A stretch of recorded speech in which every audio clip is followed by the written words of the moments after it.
आपसे तो इंडिया पे तरह खुदा हमने कसूर क्या किया यार तुम्हारा? पाकिस्तान के अवाइस कोड अवाम को आप कहत में मारना चाहते हैं? हमने क्या कसूर किया पाकिस्तानी के अवाम ने कि तुम खेल रहे हो उनके साथ बैठ के? पाकिस्तान के मुश्किल हालात पाकिस्तान को इस धारणे पे पहुंचा देगा कि पाकिस्तान को सेल होना पड़ेगा और पाकिस्तान एक बार फिर इंडिया का पार्ट बन जाएगा। बड़ी बदकिस्मती से मैं कहना चाहूंगा कि अब पाकिस्तान के अंदर हम इस वक्त कंगाल हो चुके हैं। इवन पेंशन देने के लिए भी हमारे पास पैसे नहीं है। मेरे अल्फाज की रुकनत से अंदाजा लगाएं कि मैं लफ्ज ढूंढ रहा हूं कि लोगों के हालात इतने खराब हैं। इंडिया का बढ़ता स्टैचर, कोई भी इकोनॉमिक पैरामीटर उठाइए, India has grown leaps and bounds. नाज़रीन इकराम, मुल्क इस वक्त नाजुक सूरत हाल से गुजर रहा है। हमारा भी यही दिल है कि ये पाकिस्तान सेल आउट हो और दोबारा से इंडिया के पास चला जाए। हम हिंदुस्तान में पैदा हुए, यहीं के हैं, चाहे आपने उसका पाकिस्तान बनाया हो, बांग्लादेश, नेपाल, लंका, कुछ भी। हमें एक 10,000 साल पुरानी तारीख और उसकी हिस्ट्री याद है। आप आए हैं किसी तुर्की घोड़े के ऊपर, टट्टू के ऊपर। पिछले 7-8 महीनों में 8 लाख मेरी उम्र के पाकिस्तानी मुल्क छोड़ के गए हैं, सिर्फ और सिर्फ इसलिए कि वो मायूस हो चुके हैं। इस वक्त लोग पाकिस्तान को छोड़कर बिजनेसमैन जा रहे हैं। ये वो वक्त आ गया जब पाकिस्तान से सब टेक्सटाइल जो है बांग्लादेश मूव कर गई थी। और आपको ये बात पे फख्र है कि हमने हिंदुस्तान की बड़ी लूट मार की। अरे जिनको उठा के बेचा तुमने, आज दुनिया डिटरमिन कर रही है कि इंडिया क्या है और बाकी दुनिया क्या है। लोगों के पास यहाँ पे रोटी खाने के पैसे नहीं है। इतनी चीजें महंगी हो चुकी हैं, डॉलर इतना ज्यादा पाकिस्तान में महंगा हो चुका है, इवन डॉलर मिलते नहीं है पाकिस्तान में।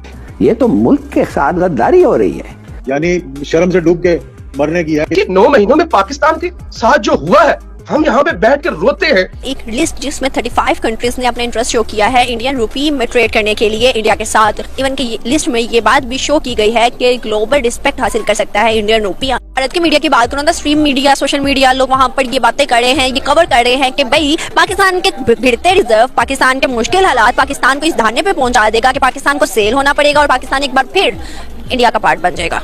ये बिल्कुल आपके पास ठीक है।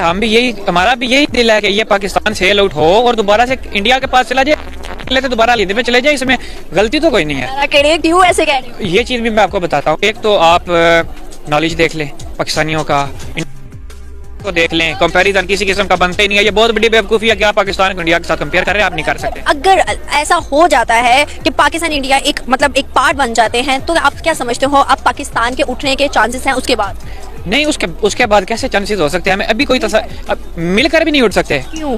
वो इसलिए कि पाकिस्तान के पास है क्या जो ये मिलके उठेंगे? ये दे क्या सकते हैं? ना नॉलेज दे सकते हैं ये इंडिया को, ना ये अपनी कोई इंडस्ट्री दे सकते हैं, ना इनके पास मोबाइल इंडस्ट्री है, कुछ भी इनके पास नहीं है। इनफैक्ट देखें हम चाइना की जितनी भी कंपनी है, शाओमी कंपनी है, रियलमी, रेडमी, सारे ये इंटरलिंक करके तो अब सारे ऑफिस, एप्पल अपने ऑफिशियल जो है वो लॉन्चिंग जो अगला आईफोन 14 आएगा वो तो करेगा इंडिया से। वो क्यों करेगा? कि इंडिया पे उसको भरोसा है। पाकिस्तान के साथ वो क्यों कुछ नहीं करता? पाकिस्तान में भी माशाल्लाह से कोई भी एप्पल स्टोर नहीं है पूरे पाकिस्तान में। ठीक है, ये चीज है।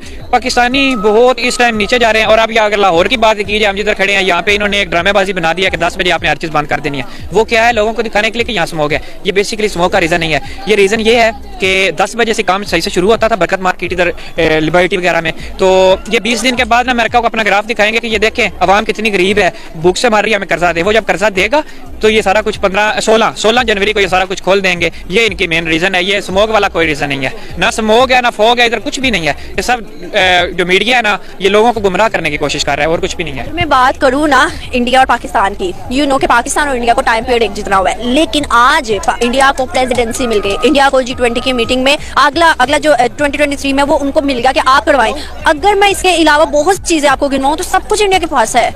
इवन के वहाँ इन्वेस्टमेंट के साथ लोगों ने रिलेशन अच्छे बनाना शुरू कर दिया। अगर हम भारत की मीडिया की ही बात करें, उनका कहना है कि पाकिस्तान अब डर गया है जब से मोदी आया है। क्या आपको लगता है? पाकिस्तान डरा तो खैर नहीं है, लेकिन ये कुछ कर नहीं सकता। इसलिए फिर जो भी न्यूज़ आती है ना, वो क्या कहते हैं कि जो किसी का वो क्या कहते हैं बेदी होता है ना, वो बेचारा आगे से बोल नहीं सकता। वो जो बात करेंगे हमें माननी पड़ेगी। अब ये इंडिया और पाकिस्तान का हिसाब ये है ना कि हम ये चाहते हैं, आप इधर की अगर आप पुलिस फोर्स देख लें या कोई और देख लें, तो एक उन्होंने आदमी रखा होता है, वो छतरी उसके ऊपर रख के तो चल, वो अपना खुद हाथ में पकड़ते हैं। दोनों पॉलिटिक्स की ही बात करूँ, अपने जितने भी पॉलिटिक्स पीछे, मैं 15 साल का 30 साल तो हमारे एक ही ने किया है। अगर मैं 45, 40, 50 की भी बात करूँ पॉलिटिक्स को पीछे, और अगर मैं इस पॉलिटिशियन की बात करूं जो कि इंडिया में करंट है और इससे पहले, कैसे कंपैरिजन कर सकते? कंपैरिजन बिल्कुल बनता नहीं है। अब आप ये चीज़ देखें कि हमें एक तो हिस्ट्री सबसे गलत बताई गई है। हमें ना कोई कायदा रहमतुल्लाह अलैह की हिस्ट्री सही बताई गई है, ना कोई हमें अब जी 1965 की जंग पाकिस्तान जीता था, 1971 की पाकिस्तान जंग जीता था। यार कैसे जीता था? अगर जीता तो इंडिया हमारे पे हुकूमत करता। ये हमें ना बिल्कुल गलत नॉलेज दिया गया। फातिमा जिन्ना जी ऐसे थी, ये थी, अल्लामा इकबाल ये थे, वो थे। यार वो जो कुछ भी थे हमें कम से कम। इनफैक्ट मैं आपको एक मजे की बात बताता हूँ, हम सब मुस्लिम्स हैं, करबला का वाक़या में गलत पढ़ाया गया है। जब हमें करबला का वाकया गलत पढ़ाया गया तो उससे आगे हम पाकिस्तान की क्या, पाकिस्तान की सियासत भी हमें गलत पढ़ाई गई है। क्या लगता है कि ये जो 71 की जंग या 65 की जंग बता के पाकिस्तानी स्टूडेंट्स को कि हमने जीती है, इसमें हमारा कोई फैक्ट है, कोई बेनिफिट है? हम जो बच्चों को गलत बयानी कर रहे हैं, ये बिल्कुल गलत बयानी करके नफरत फैलाने की कोशिश कर रहे हैं। अब हम कहते हैं, अब वालिदैन वो बच्चों से कहते हैं इंडिया से आप नफरत करें। आज हमने थोड़े से उनके बच्चों के शॉर्ट्स लिए तो यही कहते हैं कि जी हम नफरत करते हैं, हमें वालिदैन ने सिखाया है। इनको घर से तरबियत ये दी गई है कि आपने एक बंदे को, अच्छा हम कहते हैं ना कि यार किसी को डिग्रेड नहीं करना चाहिए। यार आप, हम पाकिस्तानी खुद ऑलरेडी डिग्रेड है, हमने किसी को क्या डिग्रेड करना है? जब हम बात करती हैं कि इंडिया को हम छोड़ेंगे नहीं, इंडिया से हम कश्मीर छीन कर लेंगे, इंडिया मोदी को हम नहीं छोड़ेंगे, तो हमें यह देखना चाहिए कि अगर आज हमारी इंडिया के साथ जंग हो जाती है तो क्या एक ऐसा मुल्क जिसके पास रिजर्व भी अपने नहीं है, वो सऊदी अरब से ले रहा है और दूसरे मुल्कों से कह रहा है, और IMF और बाकी जो central bank, Asian central bank, उससे ले रहा है, और इस वक्त डिफॉल्ट की हम पोजीशन पर पहुंचे हुए हैं। हमारे अपने मिनिस्टर्स